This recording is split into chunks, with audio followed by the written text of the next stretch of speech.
नमस्कार, cooking time मराठीमध्ये सर्वांचे मनापासून स्वागत। आज मी झणझणीत ढोबळी मिरची कशी बनवायची याची रेसिपी शेअर केलेली आहे। तर त्यासाठी इथं मी अर्धी वाटी शेंगदाणे घेतलेले आहेत। शेंगदाणे आपल्याला मिक्सरला चालू बंद करत फिरवून घ्यायचे आहेत व त्यानंतर सेम त्याच वाटीने अर्धी वाटी खोबऱ्याचे काप घेतले आहेत। सुक्या खोबऱ्याचे काप घ्यायचे आहेत। 15 ते 20 लसणाच्या पाकळ्या घ्यायच्या आहेत। त्यानंतर कोथिंबीरीची देठं घ्यायची आहेत व याचं आपण वाटण करून घेणार आहोत। वाटणामध्ये आपल्याला अजिबात पाणी घालायचं नाही व इथं मी घेतलेल्या ढोबळ्या मिरच्या 8 ते 9 आहेत। तर आता हे ताटामध्ये आपण काढून घेणार आहोत। शेंगदाणे खूप जास्त मिक्सरला बारीक फिरवू नका, नाहीतर त्याला तेल सुटेल। सेम त्याच वाटीने अर्धी वाटी बेसन पीठ घ्यायचं आहे। रोजच्या भाजीसाठी काळा मसाला वापरतो तो 1 चमचा घेतला आहे।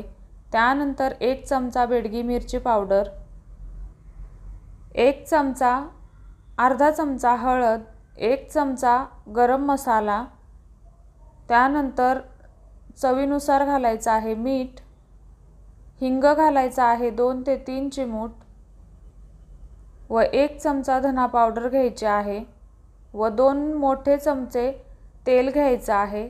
थोडीशी कोथिंबीर घालायची आहे, मिक्स करून घ्यायचं आहे। यामध्ये आपल्याला पाणी न घालता हा मसाला तयार करून घ्यायचा आहे। तर आता आपण ढोबळ्या मिरच्या कट करून घेतलेल्या आहेत, त्यामध्ये हा मसाला भरायचा आहे। तर मी ढोबळ्या मिरचीचा मागचा देठाचा भाग काढून घेतला आहे व त्यातल्या बिया आपल्याला काढून घ्यायच्या आहेत व अशा प्रकारे तयार केलेला मसाला यामध्ये आपल्याला भरून घ्यायचा आहे। पहा अशा पद्धतीने। व मिरच्या घेताना छोट्या छोट्या घ्यायच्या आहेत व कोवळ्या घ्यायच्या आहेत। तर आता कढईमध्ये 3 मोठे चमचे तेल घ्यायचं आहे। तेल थोडं जास्तच घ्यायचं आहे। अर्धा चमचा मोहरी, अर्धा चमचा जिरं तेलामध्ये घालायचं आहे। छान फुललं की त्यामध्ये आपण भरून घेतलेल्या ढोबळ्या मिरच्या घालायच्या आहेत। अर्धा चमचा मीठ घालायचं आहे, यामुळे मिरच्या छान परतल्या जातील। त्यानंतर यामध्ये आपल्याला घालायचा आहे राहिलेला मसाला। मिरच्या भरून जो मसाला राहिला तोच यामध्ये मी ॲड केला। थोडीशी कोथिंबीर, मिरच्या अशा छान डाग येईपर्यंत आपल्याला तेलामध्ये परतून घ्यायच्या आहेत।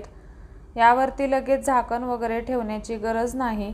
अर्धा चमचा बेडगी मिरची पावडर, अर्धा चमचा हळद व गॅस आपल्याला बारीकच ठेवायचा आहे, नाहीतर आपण घातलेला मसाला करपू शकतो। आता याला छान हलवून घ्यायचं आहे व आता या मिरच्या शिजलेल्या आहेत अर्ध्या, तर थोड्याशा अजून शिजवायच्या आहेत। तर त्यासाठी अर्धा ग्लास पाणी घातलं आहे व त्यावरती ताट ठेवून त्यावरती देखील आपल्याला पाणी घालायचं आहे। यामुळे मिरच्या छान शिजल्या जातील व लवकर शिजतात। तर पहा, मिरच्या छान शिजल्या आहेत। तुम्हाला जर ही भाजी पातळ आवडत असेल तर तुम्ही यामध्ये थोडंसं पाणी वाढवू शकता। तर ही ढोबळी मिरची तुम्ही डब्यासाठी किंवा मुलांच्या डब्यासाठी अवश्य करू शकता। अतिशय चवीला भन्नाट लागते। नक्की करून पहा व मी इथं दिलेलं साहित्य नक्की वापरा, चवीला अप्रतिम होते। तर तुम्हाला कशी वाटली आजची रेसिपी? आवडल्यास प्लीज सबस्क्राईब करा व लाईक करा व तुमच्या मित्रपरिवारासोबत नातेवाईकांसोबत ही रेसिपी शेअर करा। धन्यवाद।